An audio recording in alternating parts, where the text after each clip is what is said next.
Hola, buenas noches a todos, bienvenidos de nuevo a este pequeño rincón del cinéfilo y muchísimas gracias por escucharme. Esta noche vamos a seguir con este pequeño ciclo que os comenté en la pestaña de comunidad de tres grandes clásicos de la historia del cine. Y después de una película de catástrofes como San Francisco vamos a pasar a una película de aventuras. Pero también se puede decir que esto es gran cine con mayúsculas. Para mi gusto, una de las grandes películas de aventuras de todos los tiempos. Si yo tuviera que realizar pues una lista de estos los rankings que hago últimamente, de las grandes películas de aventuras de la historia del cine, evidentemente este título estaría entre ellos. Porque es una película que te transporta a otro mundo. Es una película llena de aventuras, llena de color, llena de ritmo, filmada, narrada e interpretada a una velocidad, con unos personajes muy carismáticos, con unas interpretaciones magistrales y con una historia realmente que engancha desde el primer minuto. La película que os voy a contar se puede decir que es, digamos, oro puro dentro del género de aventuras. Tenía que tener, pues prácticamente un nivel o un estatus para ella sola, porque la verdad es que todo lo que son sus imágenes, todo lo que son, ya os digo, sus interpretaciones, su puesta en escena, su escenografía, es realmente soberbia en todos los aspectos. Esta noche vamos a comentar una de las grandes películas de aventuras y un gran clásico de cine de género de todos los tiempos. Dirigida por Raoul Walsh en 1952, os voy a comentar El mundo en sus manos, una película protagonizada por Gregory Peck, por Anne Blyth, por John McEntire y por un maravilloso y extraordinario Anthony Quinn. El mundo en sus manos, para mí, yo por ejemplo cuando la vi por primera vez en televisión española hace ya muchos años, creo que fue un sábado por la tarde, después de comer, después de ver el telediario, la verdad es que me teletransportó a otros mundos de una manera que muy pocas películas de aventuras lo habían conseguido. Films como por ejemplo El halcón y la flecha, películas como Las extraordinarias aventuras de Michael Curtis, como Robin de los Bosques, como El Capitán Blood, como El halcón del mar, como por ejemplo otra gran película de aventuras de Raoul Walsh, que es por ejemplo El ladrón de Bagdad, la película muda de 1926, protagonizada por Douglas Fairbanks. Eran grandísimas películas donde la verdad es que te metías de lleno en un mundo absolutamente fascinante, maravilloso, lleno de personajes extraordinarios y de situaciones muy aventurescas, pero a la vez muy rocambolescas todo ello. Es decir, y todo de la mano de uno de los grandes directores de la historia del cine como fue Raoul Walsh. Un director que por desgracia en su momento no fue excesivamente reconocido, debido a que tenía un estilo de narración, un estilo visual muy parecido al que tenía, por ejemplo, sin ir más lejos, John Ford, o que tenía un estilo también muy parecido al de Howard Hawks, es decir, eran directores puramente visuales, directores que narraban creando imágenes, como por ejemplo Ridley Scott, sin ir más lejos, en el cine contemporáneo, directores que prácticamente en 1 hora y media, en 100 minutos, que es lo que dura el tiempo, perdón, el mundo en sus manos, la verdad es que te contaban tal cantidad de sucesos, de anécdotas, de situaciones tan sumamente distintas entre ellas, que la verdad es que no podías apartar prácticamente la mirada del televisor. A mí el mundo en sus manos fue una de esas películas de aventuras en el mar, desarrollada en parte en el mar, pero que tiene gran protagonismo lo que son los decorados, sobre todo los interiores, atención a la escenografía. Ya hablaremos ahora de todo ello cuando hablemos de lo que es el argumento, la parte técnica de la película, porque todo en esta película es absolutamente maravilloso. El mundo en sus manos es una de esas obras maestras del género de aventuras que, como El temible burlón, como Murieron con las botas puestas del mismo Raoul Walsh, como El ladrón de Bagdad, como Coraza negra, como tantísimas que se hicieron, como Scaramouche, sin ir más lejos, o como Todos los hermanos eran valientes, son películas que se te quedaban en la retina porque realmente estaban llenas de imágenes maravillosas, desde el primer hasta el último fotograma. La verdad es que El mundo en sus manos es una película que yo recomiendo encarecidamente a todos los que estén viendo este vídeo, porque es una de las películas para mí más bonitas que se han filmado, con un uso del Technicolor absolutamente asombroso. Es decir, el uso del color en esta película, y sobre todo rescatada en una versión Blu-ray, donde se han remasterizado, donde se han retocado los colores para todo recuperar ese tono y esa saturación de los mismos dentro de lo que era el celuloide original, la verdad es que es algo digno de ver. Y esta película, verla en pantalla grande, debería ser un espectáculo absolutamente asombroso, lleno de secuencias que ya han pasado a la historia del cine, como os comentaré ahora, pues cuando hablemos ya más amplia y distendidamente de la película. Raoul Walsh, la verdad es que fue un director, ya os digo, que estuvo hasta cierto punto opacado, pues directores como por otros directores como eran John Ford o Howard Hawks, sin ir más lejos, porque tenían un estilo de narración muy parecido. Y desde un primer momento no se le dio la importancia que realmente tenía. Pero Raoul Walsh, del cual ya os hablé un poquito más ampliamente cuando estuve hablando de Murieron con las botas puestas, con las botas puestas, aunque bueno, os puedo seguir hablando ahora un poquito de lo que es el director, porque yo creo que esta es una de sus películas más personales.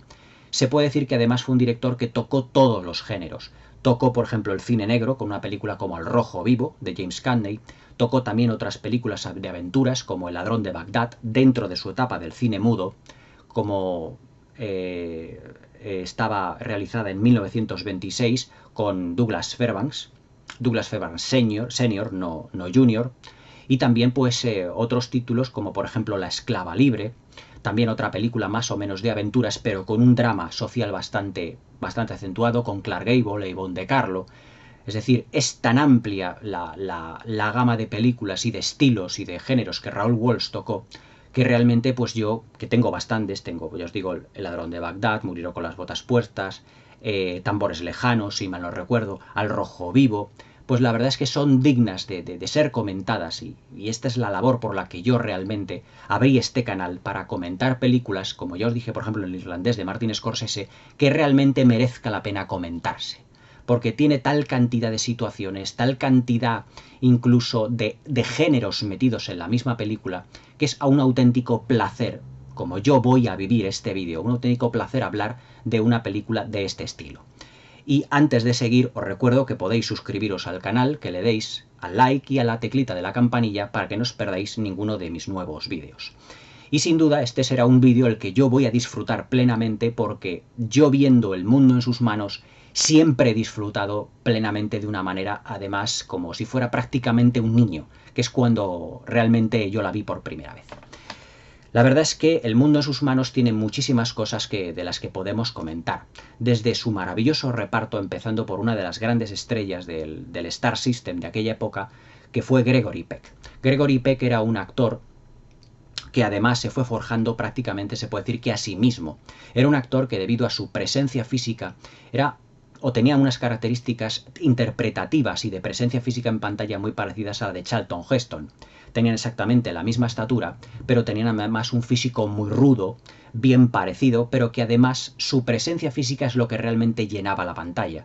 Porque eran ese tipo de estrellas del Hollywood clásico que tenían además un carisma realmente asombroso. Es decir, todos los papeles que Gregory Peck tocaba o que Gregory Peck interpretaba, no necesitaba esforzarse realmente para hacerlos de una manera, digamos, lo más correcta o lo más perfectamente posible, sino que él, debido al carisma que le imprimía,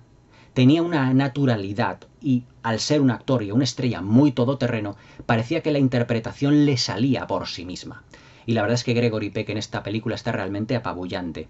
Yo, sin ir más lejos, diría que fue uno de los principales papeles que hizo Gregory Peck a lo largo de su carrera, y eso que hizo muchos y muy buenos. Evidentemente el más conocido es el de Atticus Finch en Matar a un ruiseñor.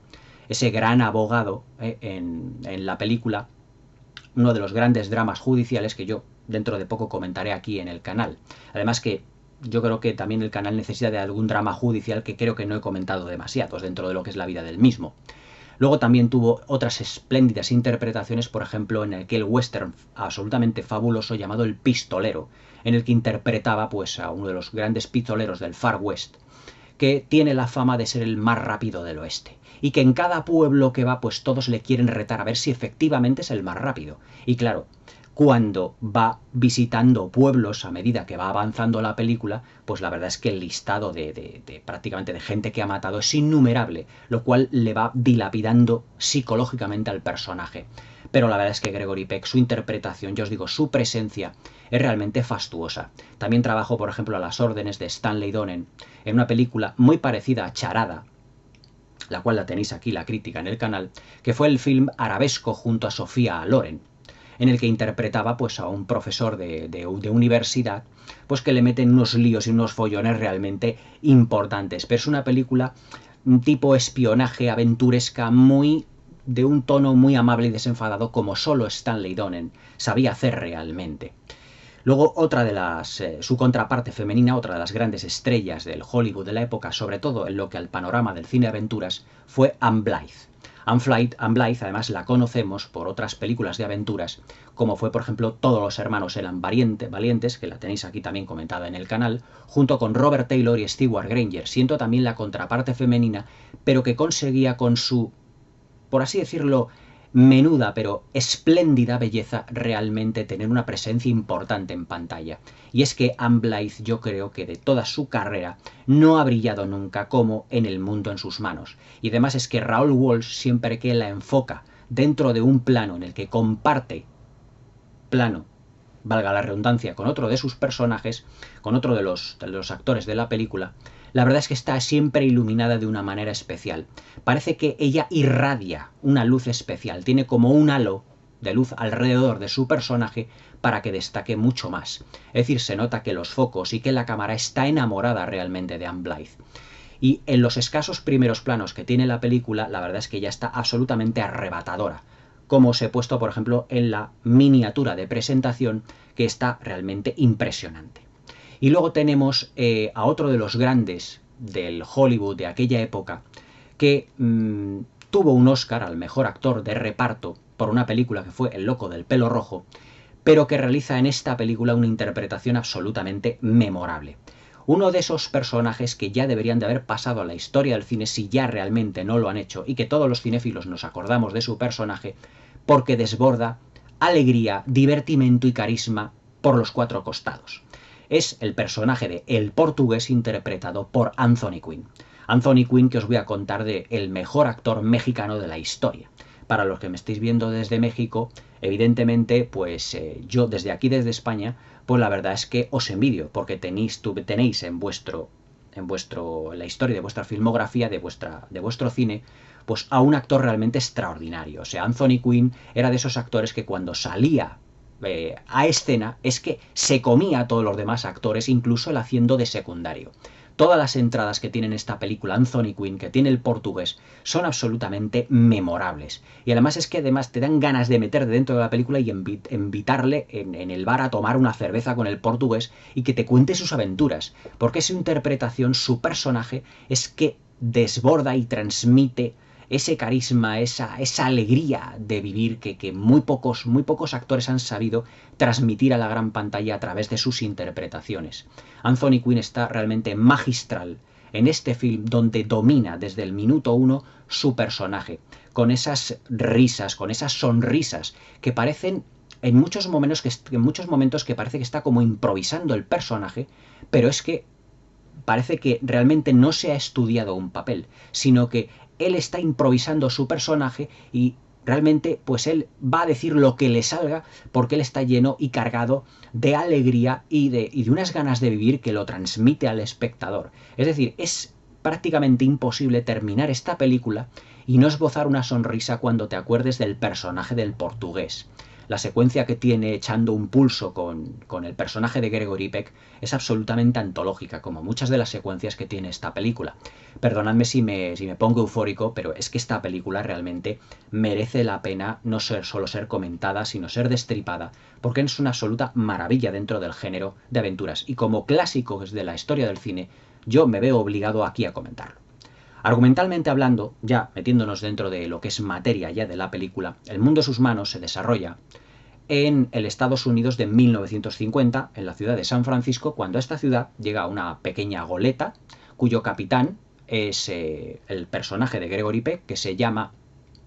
Jonathan Clark, al que le llaman el hombre de Boston, y que se dedica pues a la caza clandestina de focas en Alaska. Él viene de Alaska, pero cazando pues en un territorio que está más o menos dominado por los rusos. Y entonces él llega a la ciudad de San Francisco con un cargamento de pieles de foca, evidentemente son actividades clandestinas, y con un cargamento de pieles de foca muy importantes. Y lo primero que hace es directamente ir a lo que es el banco y obtener una cantidad brutal de dinero, porque con todas esas pieles evidentemente se podía comercializar muchísimo. Obtiene una cantidad muy importante de dinero, pero lo que quiere hacer con una parte de esa cantidad de dinero es intentar comprarle lo que es Alaska a los rusos, aunque los rusos en ese momento estaban dominando el territorio de Alaska. La verdad es que todo lo que es el contexto histórico de lo que es la película está, digamos que, descriptivo, mejor dicho, descrito muy de soslayo en la película, pero nos da a entender que una parte de Alaska estaba dominada por los rusos, o una buena parte de Alaska estaba dominada por los rusos, y que los norteamericanos le van a comprar a los rusos prácticamente todo lo que es Alaska, evidentemente para el beneficio de todos ellos, para lo que es la caza de pieles, que era para beneficio del personaje de Gregory Peck, como en esta película se nos muestra. Y entonces obtiene una cantidad realmente brutal de dinero, creo que son unos $10.000, que en 1850 os podéis imaginar eso, la fortuna que era, realmente una cantidad de dinero estratosférica. Y que intenta, pues por todos los medios, intentar negociar pues con los rusos para hacerse con el control de Alaska y evidentemente pues cazar allí a placer. Pero claro, los rusos por lo visto están haciendo una caza indiscriminada de lo que son las focas también para pieles, pero sin respetar una serie de limitaciones que luego en la película veremos que los norteamericanos, al ser una película eminentemente americana, se echan muchas flores a sí mismos diciendo que ellos, aunque cacen focas, digamos que lo respetan y que no son tan asesinos como los rusos, porque ellos cazan focas de manera indiscriminada sin tener en cuenta si lo que caza es un macho, es una hembra, si lo que caza pues es más joven o es un poco un ejemplar más mayor. Pero bueno, esto ya es, digamos, un poco de flores que se echa Hollywood a sí mismo y a los norteamericanos, porque evidentemente es una película norteamericana. También el portugués, mejor dicho, el hombre de Boston, interpretado por Gregory Peck, tiene una especie como de rival. Pero bueno, es un rival que más o menos es un rival amigo, es un rival barra amigo, que es el personaje, ya os digo, del portugués interpretado por Anthony Quinn, que también se dedica pues a la caza de lo que son pieles de foca, pero que no tiene excesiva suerte, que nunca ha tenido excesiva suerte, y que ha llegado a un pacto con una supuesta condesa rusa que hay allí en San Francisco para que le lleve de vuelta pues a una de las ciudades que ya forman parte de lo que es Rusia.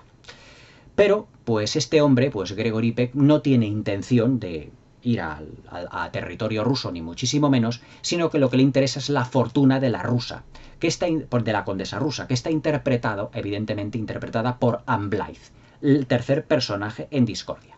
En esta película de aventuras no vamos a tener el típico triángulo amoroso que habíamos tenido en otros films, en el que dos personajes, digamos, que se baten por lo que es el amor de una mujer, ni muchísimo menos. Lo tendremos, digamos, como pinceladas al final de la película con un pretendiente que tiene el personaje de Anne Blyth, pero solo lo que es al final, porque todo lo que es la película será un extraordinario fresco aventuresco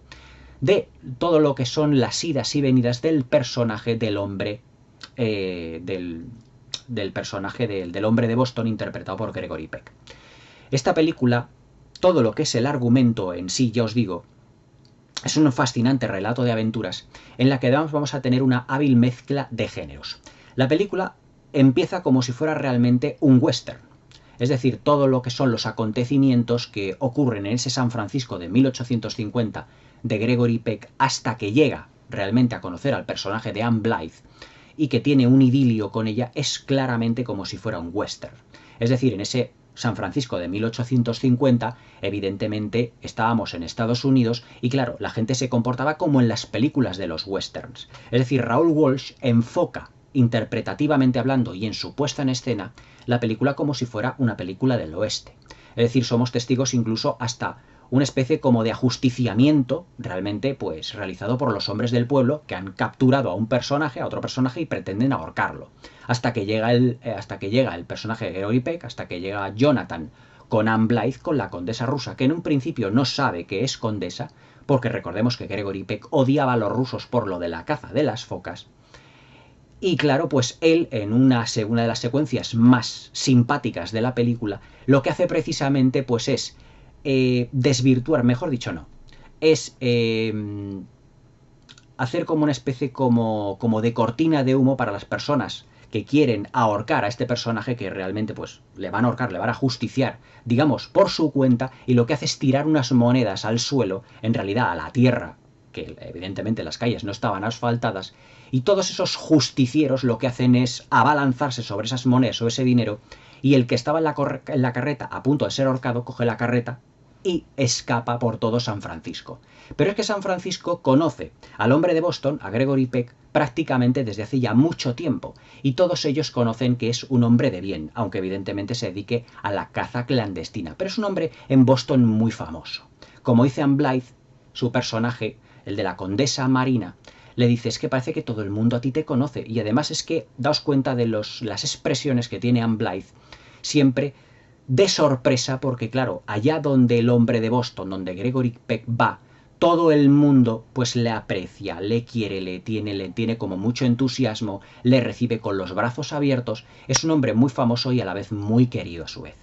Y le tachan como de pirata al principio de la película, porque evidentemente está realizando actividades clandestinas, robando, es decir, las pieles de las focas y todo eso. Y claro, para eso, para las personas de clase alta rusa, como es la condesa rusa, interpretada por Anne Blyth, evidentemente es como si fuera un pirata. Pero ella,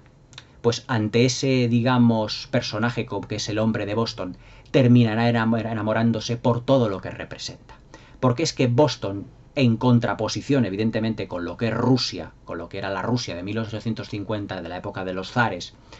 pues evidentemente ella cuando llega a San Francisco y conoce al personaje de Gregory Peck, se termina enamorando de él porque representa, digamos, representa la alegría, representa la distensión, representa un mundo de color y un mundo, digamos, como muy, no digamos artificial, pero lleno de divertimento, en el que el hombre de Boston no ve en ningún momento, Jonathan Clark no ve en ningún momento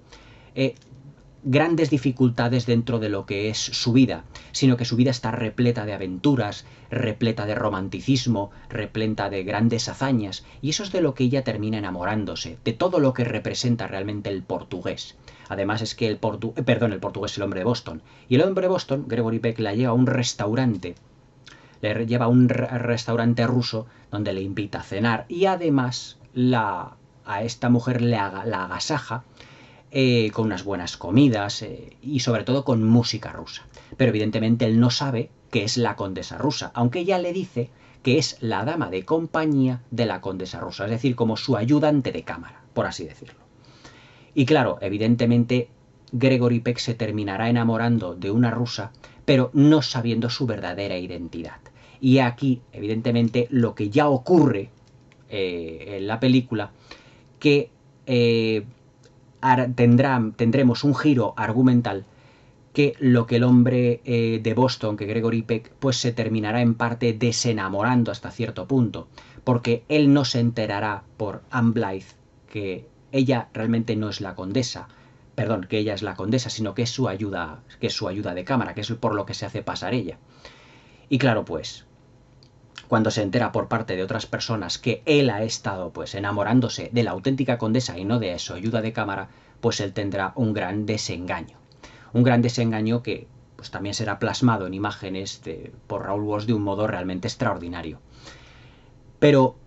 dentro de todo lo que es el concepto de la película, no solo tendremos lo que es el típico melodrama, que es una historia de amor muy sencilla. Y es una historia de amor muy sencilla porque realmente no estamos ante una película que sea un melodrama. Estamos ante una película que es de aventuras. Por lo tanto, la historia de amor entre los dos personajes es como muy superficial. Pero esta clase de historia de amor ya lo habíamos tenido en muchas otras películas, también de aventuras, también del mismo género, en el que estaba protagonizada por galanes de la época y por grandes bellezas del Star System de Hollywood. Es decir, que la historia de amor se nos puede antojar un tanto sencilla, pero a la vez bastante divertida. Pero claro, pues todo realmente explota cuando el hombre de Boston ya decide, pues en prácticamente la mitad de la película, intentar olvidar realmente a esta mujer que le ha estado engañando, aunque él continúa muy enamorado de ella. Y claro, se juega incluso su goleta, a la que la llama la peregrina, en una carrera, además, en una carrera de goletas, cuyo rival es el portugués, es Anthony Quinn. Una carrera de goletas que realmente está filmada de un modo absolutamente exquisito. Es decir, aquí es cuando nuevamente Raoul Walsh le vemos cómo puede él realizar y aportar un granito de arena importante al mundo del género de aventuras cinematográficas. Todo lo que es la carrera de goletas, que además está filmada sin efectos visuales, porque está filmada con barcos reales, es absolutamente extraordinaria, portentosa, como prácticamente el hombre de Boston, Gregory Peck, va alcanzando a la goleta del portugués, mientras el portugués Anthony Quinn, en su exacerbada pero divertidísima interpretación, prácticamente se tira de los pelos, diciendo, por favor, que se nos vas a echar encima, pero ahora ¿qué estás haciendo? ¿Qué locura vas a hacer? Y además es que el hombre de Boston, Gregory Peck, Jonathan Clark, realmente se juega la coleta, se juega el todo por el todo, porque en ese resquemor que le ha quedado por esa historia de amor realmente frustrada, pues él quiere jugárselo todo, arría todas las velas de su goleta, incluso con el peligro de ser rasgadas por el aire, por todo lo que es el temporal, y consigue adelantar a la goleta del portugués en una secuencia. Ya os digo que esa secuencia ha pasado ya a la historia del cine. Yo creo que la carrera de goletas es uno de los puntos cumbre, por así decirlo, del género de aventuras de todos los tiempos. Y además es que las interpretaciones de Gregory Peck y de Anthony Quinn en esta película, siendo muy contenida la de Gregory Peck y muy divertida la de Anthony Quinn, porque son prácticamente personajes que se parecen mucho, pero luego tiene una personalidad que son como dos polos opuestos, se lo están pasando en grande, están como en su salsa. Y además es que Raoul Walsh filma todas estas secuencias con una alegría, con un distensimiento,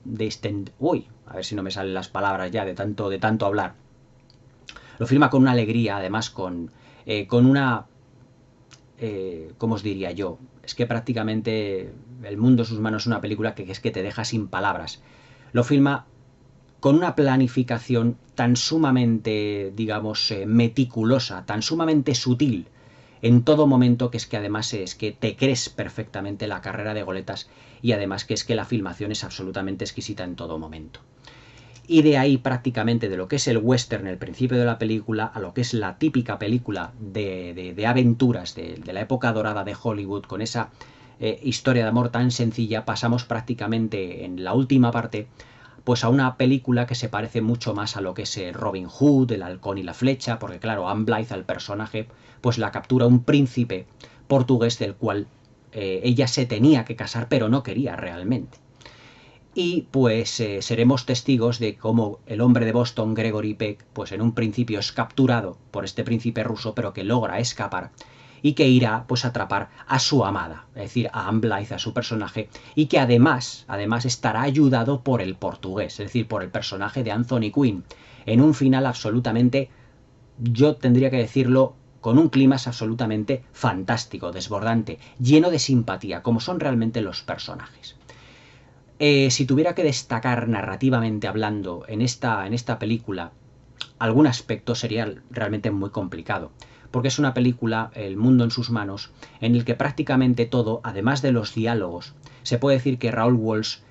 plasma visualmente lo que es el mundo aventuresco de todo lo que son, por ejemplo, el mundo de lo que es de los cazadores clandestinos, el mundo de las goletas, de los puertos, de todas esas ciudades que evidentemente estaban empezando a crecer en el Estados Unidos de 1850, de mediados del siglo XIX, de una manera absolutamente portentosa. Los decorados, la escenografía está cuidadísimo al detalle, y además es una película mucho más de interiores que de exteriores. Es decir, es una película cuyas aventuras en muchos aspectos se realizan dentro de los mismísimos decorados, pero es que son unos decorados absolutamente primorosos, fantásticos, y además con un grado de amplitud fabuloso. En ese sentido, aquí por ejemplo la narrativa de Raoul Walsh me recuerda mucho a la de Fritz Lang, en el que el fuerte que tenía Fritz Lang dentro de lo que era la dirección artística era los interiores y la acción dentro de los interiores junto con la escenografía. Además que lo que hace Raoul Walsh es que los decorados son tan sumamente amplios que prácticamente tenemos la aventura dentro de estos decorados. Hay una secuencia que es una fiesta que organiza el hombre de Boston a su llegada, cuando ha conseguido tanto dinero, en el que él se viste de gala, pues con la ayuda evidentemente de un sastre, viste también elegantemente a todos los personajes, a todos los de su tripulación, alquila una especie como como os digo yo, como de orquesta en ese hotel lujoso en el que está, y también convida a una serie de prostitutas que hay en muchos burdeles de la zona y los lleva directamente al salón para que todos los hombres que estén allí, todos sus compañeros, compañeros de fátigas, incluso muchas personas allí del hotel, terminen divirtiéndose. Pero es que a la fiesta se va a unir un personaje más, y es que hace nuevamente entrada el portugués, Anthony Quinn, con esa alegría de vivir que tiene, diciendo, ¿qué tal? Ya estoy aquí, ¿qué tal? No sé cuántos. Es decir, es un personaje que parece que es un amigo, que te lo acabas de encontrar, que hace ya mucho que no le has visto, y que te da un abrazo, te da la mano, te da un beso, ¿qué tal? Esto, lo otro, que no sé qué, venga, cuéntame, no sé qué. Es auténticamente, digamos, alegría en el más amplio sentido de la palabra. Y cuando entra, pues evidentemente ve al hombre de Boston, a Gregory Peck, con Anne Blythe, que está radiante y guapísima en esta película, y pues él la toma a esta condesa rusa, que no sabe que es la condesa rusa, evidentemente, la toma como si fuera una prostituta más, porque ella se disfraza prácticamente para atraer la atención de Gregory Peck, intentando alquilar su barco para que la lleve de vuelta a tierras rusas, y lo que hace Anthony Quinn es cogerla de brazos de Gregory Peck, plantarle un beso en la boca y dice, bueno, de acuerdo. Anthony Quinn le dice, vale, de acuerdo. Ya me has quitado como 4 o 5 mujeres, no va a ser la sexta esta la que me quites. Y entonces hay en la película una secuencia que es fabulosa. Además, no solo por su planificación, sino por la originalidad de lo que es la historia en sí. Y es que parece que se van a batir en un duelo con 2 cuchillos, pero lo que hacen es lanzar los cuchillos al suelo. Y lo que hacen es delimitar una zona para ellos echar un pulso. El que gane el pulso se llevará a la chica. Y claro, Gregory Peck está conchavado con John McEntire, fantástico también John McEntire, todo hay que decirlo en esta película, que además hace de hombre de confianza dentro de lo que es la goleta de Gregory Peck, su goleta del hombre de Boston. Como debe ser como segundo al mando o algo así parecido, y lo que hace es guiñarle el ojo para que vaya apostando, porque él sabe perfectamente que puede ganar en un pulso al portugués. Y le está echando el pulso y parece que le está empezando a ganar el portugués, pero el hombre de Boston, Gregory Peck, le termina ganando, diciendo, vale, de acuerdo. Dice Anthony Quinn, se levanta, y a las personas que le estaban sujetando de las piernas para que no se movieran, lo primero que hace es darse la vuelta a Anthony Quinn y le echa la bronca diciendo, he perdido el pulso por tu culpa, es que no vales para nada, eres un inútil. Es decir, todo lo que es la parte humorística, cómica de lo que es el film, corresponde enteramente a Anthony Quinn. Pero es que Anthony Quinn, cuando está dentro de la secuencia, Raoul Walsh siempre le enfoca prácticamente dentro de lo que es el plano, le enfoca en el centro del plano, porque él es el que domina la situación. Es que prácticamente se puede decir que en muchos aspectos se come literalmente por las patas a Gregory Peck. Gregory Peck lo que tiene en esta película es mucha presencia, y en eso Anthony Quinn evidentemente no puede competir. Pero donde sí que puede competir Anthony Quinn es en la calidad interpretativa. Y esta película evidentemente se ha pasado la historia, es por la historia de amor entre Gregory Peck y Anne Blythe, muy deudora del género clásico de aventuras del Hollywood, del Star System, pero también evidente por la carrera de goletas, pero por el personaje evidentemente del portugués. O sea, es que el portugués se come la película de arriba abajo. Es que Anthony Quinn, yo os digo que es que era una presencia que en aquella película en donde él estaba aportaba un plus de calidad, fuera el personaje que fuera.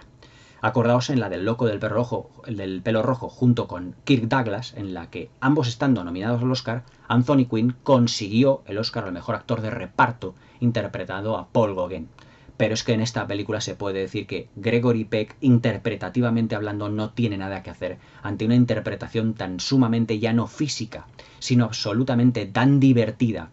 y tan carismática como es la de Anthony Quinn.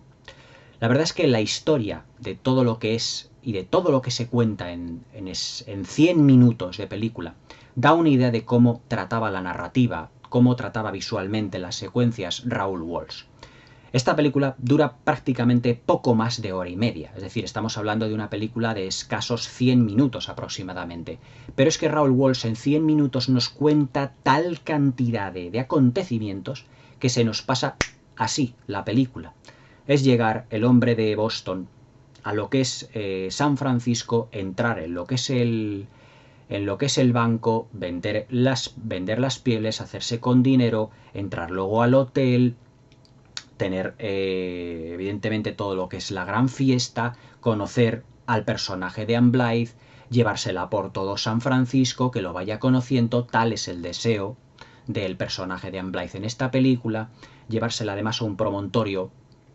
para que vea pues prácticamente el skyline, por así llamarlo, de todo lo que es la bahía de San Francisco, preciosa secuencia, realmente muy bien planificada y estupendamente fotografiada.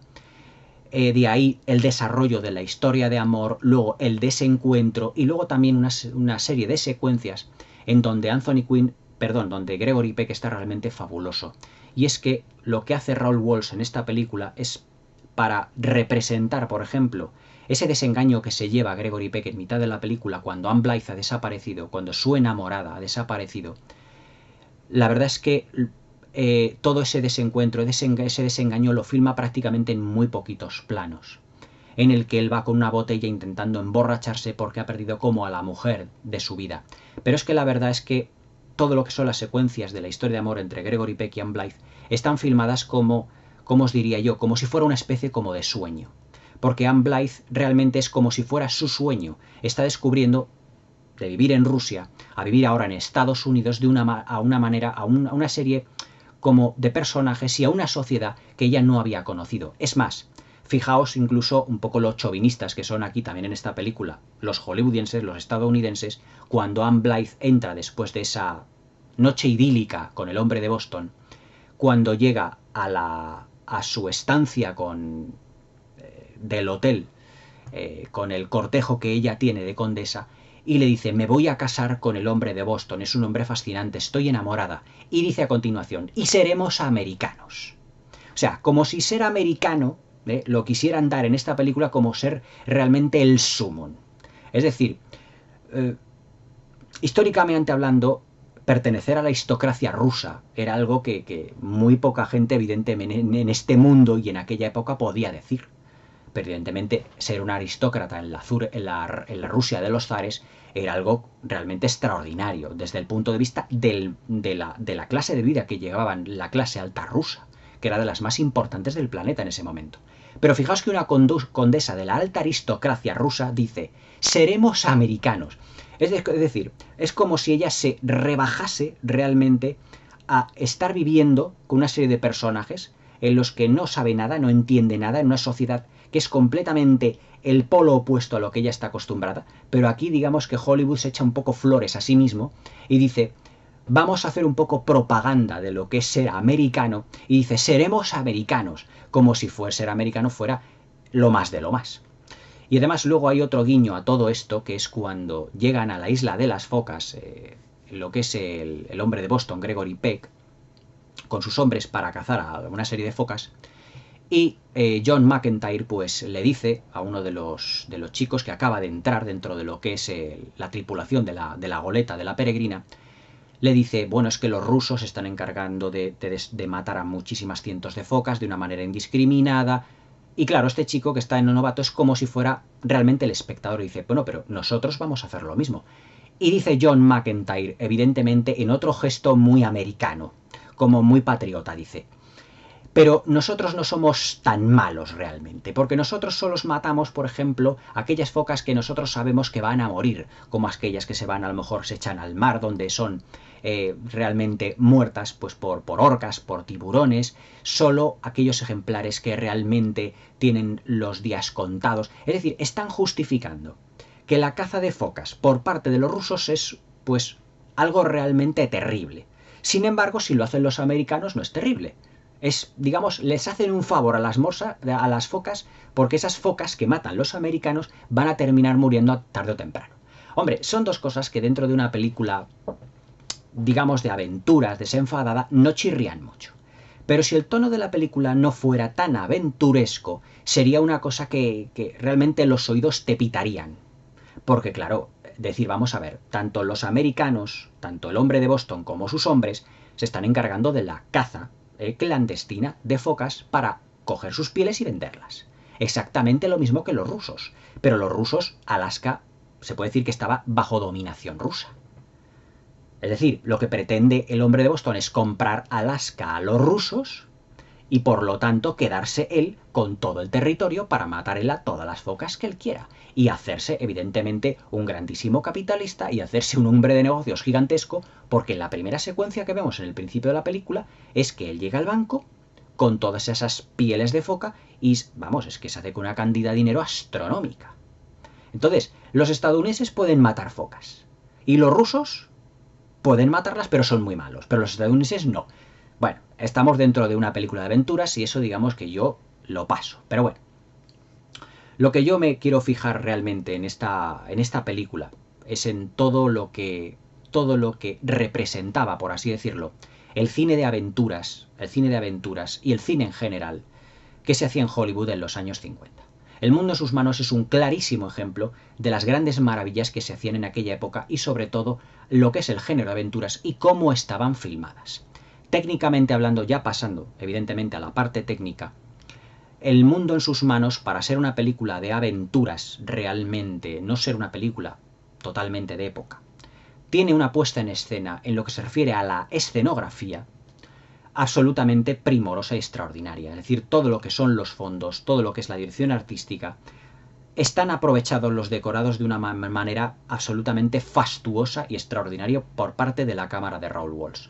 La cámara de Raoul Walsh además es que se mueve siempre de un modo muy clásico, es decir, siempre va acompañando a los personajes y estos siempre se van moviendo dentro del encuadre de una manera muy suelta. Y además, de una manera además tan suelta que parece a veces que se te está olvidando que estás viendo una película en formato 1:33, es decir, estamos en 1952, al año siguiente se inventa el cinemascope, con la túnica sagrada. Aquí sigue siendo pantalla cuadrada. Pero es que Raoul Walsh enfoca muchas secuencias con una carga de profundidad en lo que se refiere a la profundidad de campo, en lo que se refiere además al grado de riqueza en la escenografía, al vestuario tan ampuloso, tan sumamente lleno de colorido, con un color, todo hay que decirlo, con un Technicolor, un uso del Technicolor muy saturado, extraordinariamente saturado, que la verdad es que te sumerge en un mundo en el que todo es idílico, en el que la aventura puede surgir en cualquier parte y que está todo lleno de personajes fantásticos y carismáticos en todo momento. Secuencias, por ejemplo, como la llegada de Anne Blythe cuando baja todo lo que son los escalones de su alcoba hasta llegar a lo que es el salón y aparecen todo lo que son las prostitutas en el que ella se va a unir a ese grupo sin saberlo, lo del hombre de Boston, y que luego le va evidentemente a conquistar,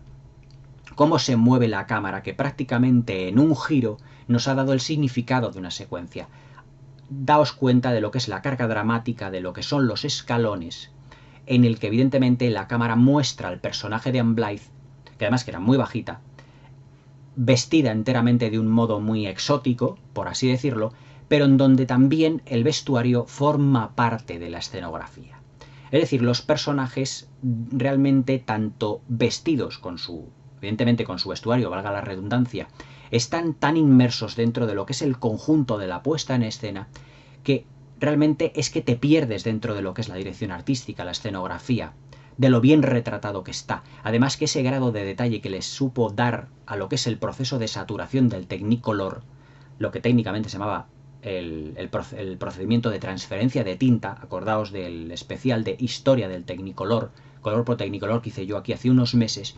realmente está todo muy estudiado para que las secuencias sean lo más ricas posibles. Es decir, está tratada como si fuera una película de época sin llegar a serlo. Es decir, sin aportar la dirección artística, ese dramatismo típico de las secuencias o de las escenas de las películas de época. La escenografía juega un papel fundamental en esta película debido a su abigarrado recargamiento, pero todo es para que nos metamos dentro de un mundo de luz y color absolutamente fantástico. En esa secuencia en la que Anne Blythe baja por los escalones, la cámara de Raoul Walsh siempre la está enfocando en el que seguramente todos los focos en Technicolor le estarían dándole pues prácticamente la luz todo el tiempo, porque es que Anne Blythe en esta película, que no pasa por ejemplo en Todos los hermanos eran valientes, irradia luz, irradia luminosidad. Es decir, es como una especie de ángel terrenal. Una luz que, teniendo al lado a Anthony Quinn, a John McEntire, a Gregory Peck, los personajes no tienen esa luz. Es decir, cómo trataba el Hollywood clásico y también dentro del género de aventuras a sus estrellas femeninas. Yo cuando oigo, por ejemplo, hablar de que es ahora cuando las mujeres tienen más protagonismo en el cine, que si directora, que si actriz, nada tiene que ver todo eso de cómo Hollywood realmente retrataba y trataba a sus estrellas femeninas. Siempre las enfocaba y las iluminaba de un modo absolutamente primoroso y magistral, en el que tuvieses una gran interpretación o una interpretación no tan, digamos, no tan extraordinaria, una interpretación más sencilla como hace Anne Blyth en esta película, ya con su sola presencia, con su físico, con sus primeros planos, ya te llenaba la pantalla. Es que ya te llenaba solamente la pantalla. Lo único que le hacía falta a esa estrella de cine o a cualquier otra del Hollywood de aquella época era un director de fotografía y un director de actores que supiera iluminarla, vestirla y dirigirla de tal manera para que irradiase ella misma. Es decir, cómo estaban tratadas los personajes femeninos en las secuencias, mejor dicho, en las películas del Hollywood clásico, de una manera que no se ha retratado realmente a los personajes femeninos de hoy en día, en el que si a una actriz de gran belleza como Gal Gadot, sin ir más lejos, prácticamente la sacas en una película con un tono en el que la piel parece que está como grisácea, no resaltas la belleza de la actriz. Interpretativamente, luego el papel que te haga, no pasa nada, pero realmente no estás destacando una de las cosas por las que tienen que destacar una estrella de cine, ya no una actriz, una estrella, sino por su belleza, por su presencia en pantalla. Luego, evidentemente, por su interpretación también, por supuesto, pero por su presencia en pantalla, fundamental. Y luego, sobre todo, la química que tiene con Gregory Peck. Es decir, Gregory Peck y Anne Blyth aquí en esta película tienen una química que cuando se están abrazando, se están besando, cuando están cogidos el uno al otro, cuando están en esa secuencia absolutamente maravillosa, que es en lo que es el promontorio donde se ve todo San Francisco, la verdad es que entre uno y otro se les nota que hay cierta química, cierta tensión sexual no resuelta. Eso era otro de los puntos fuertes que tenían las parejas del Hollywood clásico, y en El mundo en sus manos no es una excepción. Y luego todo lo que corresponde a la última parte de la película, en lo referente a que está tratada técnicamente como si fuera cine de evasión, es decir, como si fueran secuencias de acción, cuando Gregory Peck está a punto Anne Blyth de casarse con ese príncipe ruso que ella no quiere, y se la lleva de lo que es el palacete de este príncipe ruso, la monta en un carro y se la lleva hasta su goleta para luego desaparecer. Y claro, pues todo eso está tratado como una película de aventuras al estilo medieval, como puedan ser El halcón y la flecha, o películas de piratas como La isla de los corsarios. Es decir, era una manera de narrar las películas que no necesitaban grandes, ¿cómo os diría yo?, grandes cambios de planos, constantemente la cámara moviéndose. No, prácticamente con una traveling, con una panorámica se resolvía todo. Raoul Walsh nos cuenta en 100 minutos una de las películas de aventuras más fascinantes, más bonitas, más preciosas, más visualmente fascinantes que haya dado la historia del cine desde el primer hasta el último minuto. Sobre todo con el personaje del portugués que al final se une al grupo del hombre de Boston, de Gregory Peck, y prácticamente les ayuda. Cuando dice Gregory Peck, da la vuelta de la goleta y dice, vamos a rescatar al personaje de Anne Blyth, estamos invitados a una boda. Y claro, dice John McEntire, pero es que nos va a llevar otra vez a la boca del lobo, donde hemos estado, donde los rusos nos cazarán, nos matarán. Y dice el portugués, dice, bueno, si es nuestro destino, pues me da igual. Además, yo he hecho un trato con el hombre de Boston y un trato es un trato. Yo creo que la frase que más se pronuncia en esta película es un trato por parte del personaje de Anthony Quinn, del portugués, porque justifica todas las maldades y todas las perrerías que les hace a los personajes en esta película. O sea, le dice, un trato es un trato, aunque él haya desfalcado dinero, haya robado, haya engañado, da igual. Él dice, un trato es un trato, y de ahí no pasa, y se ha terminado, ya está. Yo os digo que es un personaje absolutamente inolvidable. Luego también lo que es el final del mundo en sus manos. Es una película cuyo final, la verdad es que es uno de los más conmovedores dentro de lo que es el cine de aventuras, dentro del cine de género. Y es que cuando ya ha rescatado a su enamorada, porque todos tenían un final muy feliz, como las películas de aventuras de antaño, él lo que hace es llevar con su goleta, con su goleta, a Anne Blythe la lleva abrazada, manejando el timón, y dice John McIntyre, dice, bueno, y ahora pues no sé lo que haremos, no sé dónde irán, no sé dónde iremos y todo eso. Y le dice el portugués, dice, bueno, pero es que ahora con la chica, con la novia, con la condesa, que ahora será seguramente americana y todo eso, dice, ahora que iremos, qué haremos, qué hacemos, dice John McIntyre después, no lo sé, pero es que ahora el hombre de Boston, Jonathan, tiene el mundo en sus manos, que es realmente una metáfora. El título es una metáfora de que como él tiene el mundo en sus manos, el timón de la goleta para ir donde él quiera en el mundo. Pero es que el título original de la novela en que se basa en esta película es The World in His Arms, el mundo en sus brazos. Pero es que en sus brazos lleva abrazada a la condesa Marina, al personaje de Anne Blythe. Es decir, que en un solo plano, al final de la película, en la que Gregory Peck, como aquí en la portada, lleva a Anne Blythe, se puede decir que si os dais cuenta la lleva abrazada. La novela es, y el título original de la película es El mundo en sus brazos, pero también lleva el timón, o sea que lo lleva en sus manos, es decir que él ya tiene todo lo que quiere, el hombre de Boston. Él es un hombre rico, se ha hecho seguramente, evidentemente, con el territorio de Alaska, pero lleva en sus brazos a su amada y lleva en sus manos el timón para ir donde él y su amada quieran. Por eso el título es El mundo en sus manos, que es el título que nosotros le dimos aquí en España, y que yo creo que está muchísimo mejor que el título original En sus brazos, porque en sus brazos dices, bueno, en sus brazos porque lleva a su amada en sus brazos, pero no solo la lleva en sus brazos, es que en sus manos lleva el timón de la goleta, la peregrina, para ir con su amada donde él quiera. O sea, es un final con un plano que esconde una metáfora, una analogía realmente, y que es absolutamente fascinante. El final es absolutamente desbordante, porque claro, ya te puedes imaginar, os podéis imaginar la carga de profundidad que tiene el significado realmente de el mundo en sus manos en sí. Ya puede hacer lo que él quiera. Ya es rico, ya tiene a su mujer, a su amada, evidentemente, y tiene a su amigo, rival, por así decirlo, prácticamente de su lado, que es el portugués.